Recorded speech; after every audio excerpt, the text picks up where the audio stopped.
നമസ്കാരം, ഞാൻ സാജൻ, ചക്രയമ്മ സാജൻ. ഇപ്പോഴത്തെ ഒരു പ്രധാന വിഷയം ഹേമ കമ്മീഷനെ കുറിച്ചാണ്. ഹേമ കമ്മീഷൻ എന്ന് പറയുന്നതല്ല, ഹേമ കമ്മിറ്റിയാണ് ശരി. ഇതിൽ റിട്ടയർഡ് ജഡ്ജ് ഹേമ മാഡം, പിന്നെ നമ്മുടെ പഴയ നടി ശാരദ അമ്മ, പിന്നെ ഒരു IAS ഓഫീസർ റിട്ടയർഡ് വത്സലകുമാരി എന്ന മറ്റാണ് അവരുടെ പേരെന്ന് തോന്നുന്നു. അപ്പോൾ അവർ 3 പേരും കൂടി ചേർന്നിട്ടുള്ള ഒരു കമ്മിറ്റിയാണിത്. ഇപ്പോൾ കമ്മീഷൻ എന്നാണ് പറയുന്നത്, പക്ഷേ ലീഗലൊന്നുമായിട്ടൊന്നുമല്ല. എങ്കിലും ഇതെന്താണെന്ന് പറഞ്ഞാൽ ഈ WCC എന്ന് പറഞ്ഞുകൊണ്ടൊരു സംഘടനയുണ്ടല്ലോ നമ്മുടെ മലയാള സിനിമയിൽ, സിനിമാ നടികളെല്ലാം കൂടെ ചേർന്നുകൊണ്ട് ഒരു കമ്മിറ്റി രൂപീകരിച്ചു. അതിലെന്താണെന്ന് വെച്ചാൽ പുരുഷ പീഡനം, അതാണ് മെയിൻ വിഷയം. പുരുഷന്മാർ പീഡിപ്പിക്കുന്നു. എങ്ങനെ അവർ പറയുന്നത് വെച്ചാൽ, നമ്മൾ സിനിമയിൽ അഭിനയിക്കാനായിട്ട് പോകുമ്പോൾ നമ്മളൊരു മിക്കവാറും ഒരു ഹോട്ടലിലായിരിക്കും താമസിക്കുന്നത്. അവിടെ ഞങ്ങൾക്ക് സുരക്ഷിതത്വമില്ല. ചില മദ്യപന്മാരായ നടന്മാർ അല്ലെങ്കിൽ മറ്റ് സാങ്കേതിക വിദഗ്ധർ ഒന്ന് രാത്രി കഥയിൽ മുട്ടുക, ചിലപ്പോൾ കഥ ഇടിച്ച് പൊളിച്ചകത്തേക്ക് വരിക. അതുകൊണ്ട് ഞങ്ങൾക്ക് സ്വൈരമില്ല. പിന്നെ വേറൊന്ന്, ഞങ്ങളിത് റിപ്പോർട്ട് ചെയ്യണമെങ്കിൽ ഞങ്ങളുടെ ജീവഹാനി ഭയന്നാണ്. മാത്രമല്ല ഒരു 15 അംഗ എന്തോ ഒരു പ്രത്യേക മാഫിയ സംഘം ഇതിൽ പ്രവർത്തിക്കുന്നുണ്ട്. പിന്നെ നാണക്കേട് കൊണ്ട് ഞങ്ങൾ പുറത്ത് പറയുന്നില്ല, പറഞ്ഞാലൊട്ട് സ്വീകാര്യവുമില്ല. പിന്നെ ഞങ്ങൾക്ക് തുല്യ വേതനം കിട്ടുന്നില്ല. അതായത് പുരുഷന്മാർക്ക് കിട്ടുന്ന ശമ്പളം പോലെ ഇവർക്കും വേണം. പിന്നെ ഞങ്ങൾക്ക് ഷൂട്ടിംഗ് ഔട്ട്ഡോർ പോയി കഴിഞ്ഞാൽ ഞങ്ങൾക്കൊന്ന് മൂത്രം ഒഴിക്കാൻ പോലും സൗകര്യം തരുന്നില്ല അവർ. കാരണം ഏതെങ്കിലും വെളിമ്പറമ്പിലൊക്കെ ഞങ്ങൾ പോയിരിക്കേണ്ടി വരുന്നു. ഇങ്ങനെയൊക്കെയാണ് അവരുടെ പരാതി. ഈ പരാതിയിൽ കഴമ്പുള്ളതായിട്ട് എനിക്ക് തോന്നുന്നില്ല. കാരണം നമ്മളൊക്കെ എത്രയോ വർഷങ്ങളായിട്ട് സിനിമാ ഫീൽഡിൽ വർക്ക് ചെയ്യുന്നവരാണ്. സ്ത്രീകളുടെ സുരക്ഷ മുൻകരുതി നമ്മളെന്തെല്ലാം ചെയ്യുന്നു. ഒരു ഔട്ട്ഡോറൊക്കെ പോകുന്നുണ്ടെങ്കിൽ വിജനമായ സ്ഥലത്ത് പോലും ഞങ്ങളുണ്ടല്ലോ, അവിടെ എവിടെയെങ്കിലും ഒരു വീട് കണ്ടുവയ്ക്കും. സ്ത്രീകൾക്ക് വസ്ത്രം മാറാനും അവർക്ക് പ്രാഥമിക ആവശ്യങ്ങൾ നിറവേറ്റാനും ഒക്കെ ഞങ്ങൾ പ്രത്യേകിച്ച് വീട് കണ്ടുവച്ചിട്ടേ ഞങ്ങൾ ഷൂട്ട് ചെയ്യുള്ളൂ. അല്ലാതെ സഹാറ മരുഭൂമി പറഞ്ഞ സ്ഥലത്തൊന്നും ഷൂട്ട് ചെയ്യില്ല. അങ്ങനെയാണെങ്കിൽ തന്നെ അവർക്ക് അതിൻ്റേതായ എല്ലാ സൗകര്യങ്ങളും ചെയ്തു കൊടുത്തിട്ടാണ് പ്രൊഡ്യൂസർ, ഡയറക്ടർ, പ്രൊഡക്ഷൻ കൺട്രോളർ ഒക്കെ ചെയ്യാറുള്ളത്. മാത്രമല്ല സ്ത്രീകളോട് ബഹുമാനമായിട്ടാണ് പെരുമാറുന്നത്.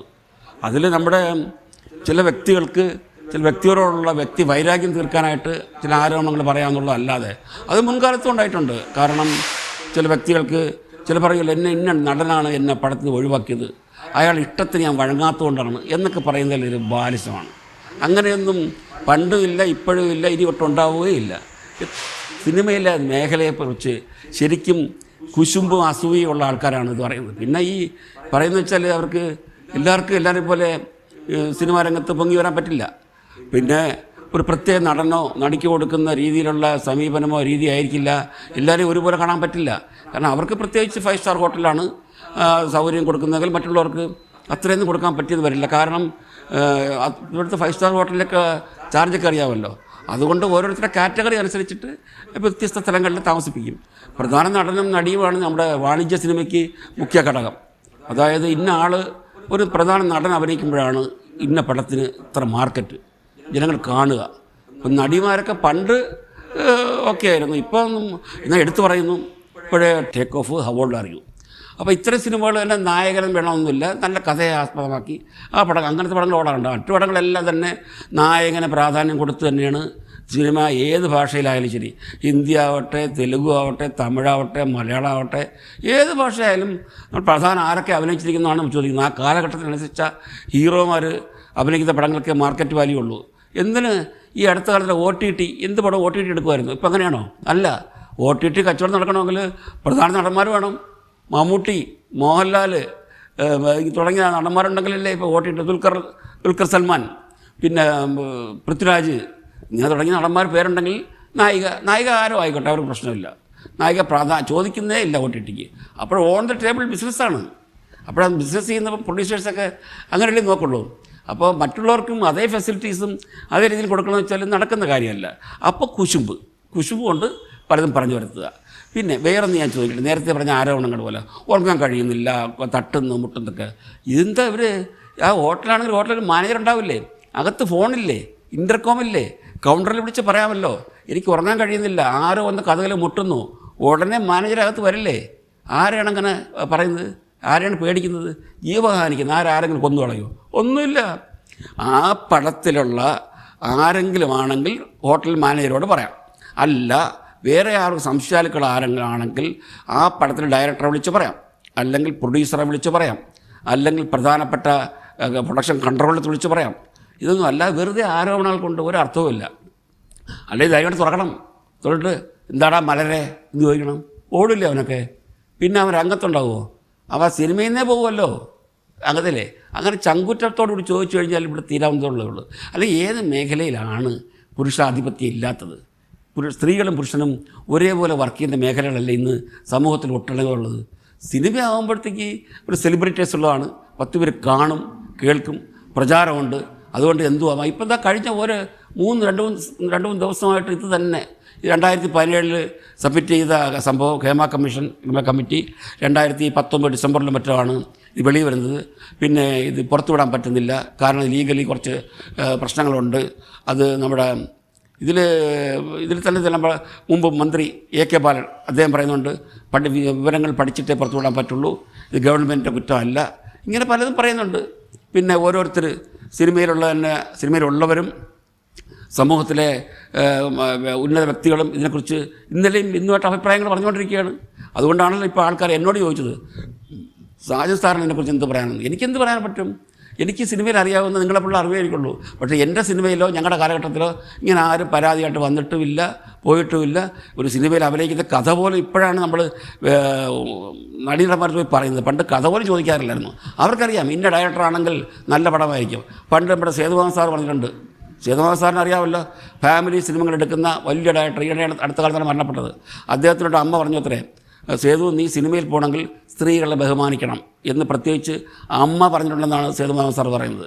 സേതുമാധവൻ സാർ പറയുന്നത് വെച്ചാൽ അത്രയ്ക്കും ബഹുമാനം കൊടുത്തിട്ടാണ് സ്ത്രീകളോട് പുള്ളി പെരുമാറിയിട്ടുള്ളത്. ആ സാറിൻ്റെ ആ കാലത്തൊരു പടം പുനർജന്മം, പ്രൊഫസർ A.T. കോവൂരിൻ്റെ ഒരു മനഃശാസ്ത്ര കഥയാണ്. കാരണം ഒരു ഭർത്താവ്, അതായത് പ്രേംനസീർ, ഭാര്യ ജയഭാരതി, ഭാര്യാഭർത്തൃ ബന്ധത്തിൽ പോകുമ്പോൾ പുള്ളിക്കാരൻ അശക്തനായി പോവുകയാണ്. എന്നാൽ അവിടെ ജോലി ചെയ്യുന്ന അന്ന് സുജാതയോ മറ്റാണ് അഭിനയിച്ചെന്ന് തോന്നുന്നു. വേലക്കാരെടുത്ത് പോകുമ്പോൾ അദ്ദേഹത്തിന് ഉണർവും ഉന്മേഷവും ഉണ്ടാവും.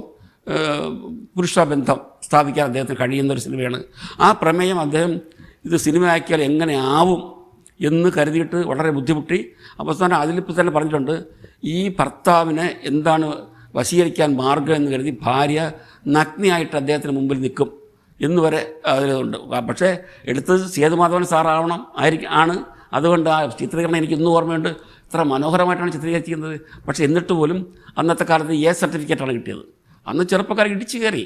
പക്ഷേ അതിനകത്ത് അസഭ്യമോ ആഭാസമോ ഒന്നുമില്ല. കാരണം ഈ പുരുഷൻ സ്വന്തം ഭർത്താവിന് എന്തുകൊണ്ട് ഭാര്യയോട് സമീപിക്കാൻ കഴിയുന്നില്ല എന്നാണ് ആ പ്രമേയം പറയുന്നത്.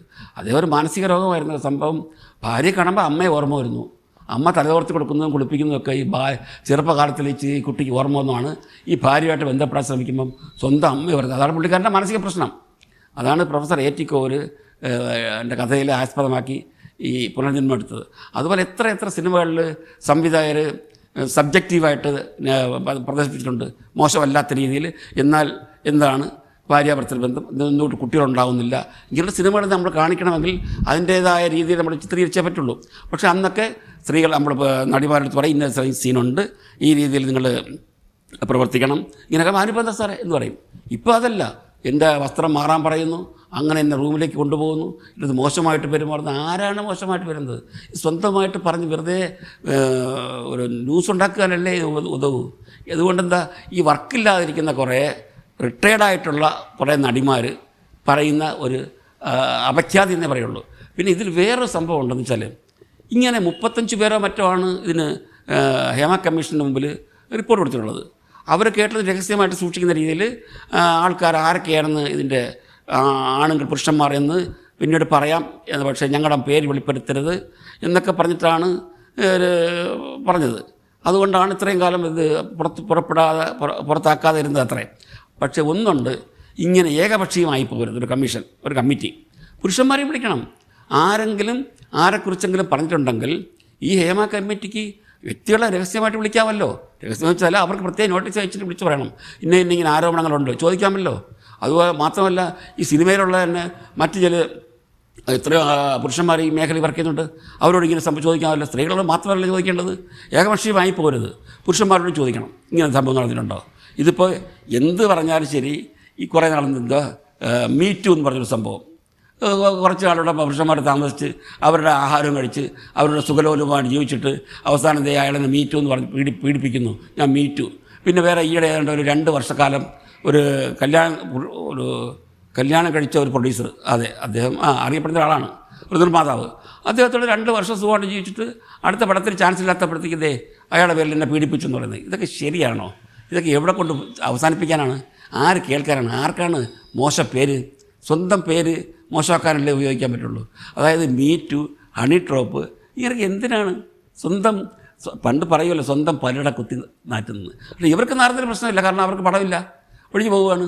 ഇനി ഹേമ കമ്മിറ്റിയല്ല, ഹേമ കമ്മീഷൻ റിപ്പോർട്ട് വന്നാലും ശരി, ഈ ആരോപണം ഉന്നയിച്ച സ്ത്രീകളെ ഈ പ്രൊഡ്യൂസേഴ്സോ ഡയറക്ടറോ വിളിക്കുമോ? വിളിക്കില്ല. കാരണം അവർക്ക് ബിസിനസ്സാണ് ആവശ്യം. അവർ എക്സ്പേർട്ടായിട്ടുള്ള നടികടന്മാർ അവർക്ക് ആവശ്യമില്ല. ഇന്ന് ലൈം ലൈറ്റിൽ നിൽക്കുന്ന നടനും നടിയുമാണ് ബിസിനസ്സിന് ആവശ്യം. അത് ഞാൻ നേരത്തെ പറഞ്ഞ പോലെ OTT-യിലൊക്കെ ബിസിനസ് ചെയ്യുമ്പോൾ ചോദിക്കുന്നതാണ്, ആരാണ് ഹീറോ, കൂടെ വർക്ക് ചെയ്യുന്ന ആര്, ക്രൂ ആര്, ഇത് ചോദിച്ചിട്ടില്ല. എന്നാലേ ബിസിനസ് നടക്കുള്ളൂ. അല്ലാതെ ഇതൊന്നും വിലപ്പോവില്ല. നമ്മുടെ നടി ശാരദാമ്മ പറയുന്നത് കേട്ടോളൂ. കട്ടിങ്സ് ഞാൻ കാണിക്കാം. ശാരദാമ്മ എന്താ പറയുന്നത്? പണ്ടും നടന്നിട്ടുണ്ട് ഇവിടെ. അന്ന് കുറച്ചൊക്കെ രഹസ്യമായിരുന്നു, കുറച്ച് ഗോപ്യമായിരുന്നു. പുരുഷനും സ്ത്രീക്കും ഒരുപോലെ ശമ്പളം ശരിയാവില്ല, നടക്കാത്ത കാര്യങ്ങളാണ്. പിന്നെ പരസ്പര ധാരണയോടുകൂടി അവർ ബന്ധങ്ങൾ പുലർത്താറുണ്ട്. ഇത് ഇന്നലെ തുടങ്ങിയതല്ല, പണ്ടേ ഉണ്ട്. ഇന്ന് ആരാ പറയുന്നത്? ഈ കമ്മിറ്റിയിലൊരു അംഗമായ പഴയ നടി ഉർവശി ശാരദാമ്മയാണ് പറയുന്നത്. പിന്നെ ആരാ പറയുന്നത്? നോക്കിക്കോളൂ, ഞാൻ കുറേ പേപ്പർ കട്ടിങ്സ് ഒന്നൊന്നായിട്ട് കാണിക്കാം. അത് കാണുമ്പോൾ തന്നെ നിങ്ങൾക്ക് ഏറെക്കുറെ മനസ്സിലാവും. ഇതെല്ലാം പേപ്പർ ഞാൻ തുറന്നെല്ലാം പറഞ്ഞാൽ എൻ്റെ അഭിപ്രായമായിട്ട് മാറും. അതല്ലാതെ ഉള്ളതാണ് ഞാൻ പേപ്പർ കട്ടിങ്സ് നിങ്ങളെ കാണിക്കുന്നത്. അപ്പോൾ ഏതായാലും ഹേമ കമ്മിറ്റിയെക്കുറിച്ച് എന്നോട് ചോദിച്ചതിൻ്റെ കുറച്ചുത്തരം തന്നു എന്ന് ഞാൻ വിചാരിക്കുന്നു. ഇനി തുറന്നുള്ള സംഭവങ്ങൾ നിങ്ങൾക്ക് തന്നെ ഇപ്പോൾ തന്നെ ഈ ചാനലുകൾക്ക് ചാകരയാണ്. ഇപ്പം എന്തോ ഇത് മഹാസംഭവം പോലെ എല്ലാ ചാനലിലും പറഞ്ഞുകൊണ്ടിരിക്കുകയല്ലേ. എന്തെല്ലാം സമൂഹത്തിൽ കാണുന്നതോ കാണാത്തവരോ ഒക്കെ ഇരുന്ന് ഹേമ കമ്മിറ്റിയെപ്പറ്റി പുകഴ്ത്തുന്നുണ്ട്, എകഴ്ത്തുന്നുണ്ട്. എന്തോ മഹാസംഭവം നടന്നുപോയ മാതിരി. അതൊന്നുമല്ല ഇവിടെ പ്രധാന വിഷയം. നമുക്ക് പ്രധാന വിഷയം എന്തായാൽ നാട്ടിലിപ്പം നടന്ന ഒരു ദുരന്തം, ഒരു വയനാട് ദുരന്തം, അവിടെ എങ്ങനെയാണ് വീണ്ടും പൂർവ്വസ്ഥിതി എത്തിക്കാം എന്നുള്ളതൊക്കെയാണ് ഗവൺമെൻറ് ചിന്തിക്കേണ്ട കാര്യം. ആ സമയത്താണ് ഈ ചീള് കേസൊക്കെ. ഇതൊക്കെ വിട്ടുകളാണ്. ഇതൊക്കെ കുറേ ആൾക്കാർ പണ്ടും ഇങ്ങനെയൊക്കെ ആരോപണങ്ങൾ ഉന്നയിച്ചിരുന്നു. അതൊന്നും വിലപ്പോവില്ല, ഇതെങ്ങും ഒന്നും ഒരു ചുക്കും സംഭവിക്കില്ല എന്ന് എനിക്ക് പറയാറുള്ളൂ. ഇനി ഇത് കൂടുതലൊന്നും ഹേമ കമ്മിറ്റിയെക്കുറിച്ച് എനിക്ക് പറയാനില്ല. ഇത്രയും എന്നോട് ഫോൺ ചെയ്തിട്ട് എന്നോട് വിവരങ്ങൾ അന്വേഷിച്ച എൻ്റെ സുഹൃത്തുക്കളോട് ഞാൻ പറഞ്ഞുകൊണ്ട് എൻ്റെ ഈ വാക്കുകൾ ഉപസംഹരിക്കുന്നു. നന്ദി, നമസ്കാരം.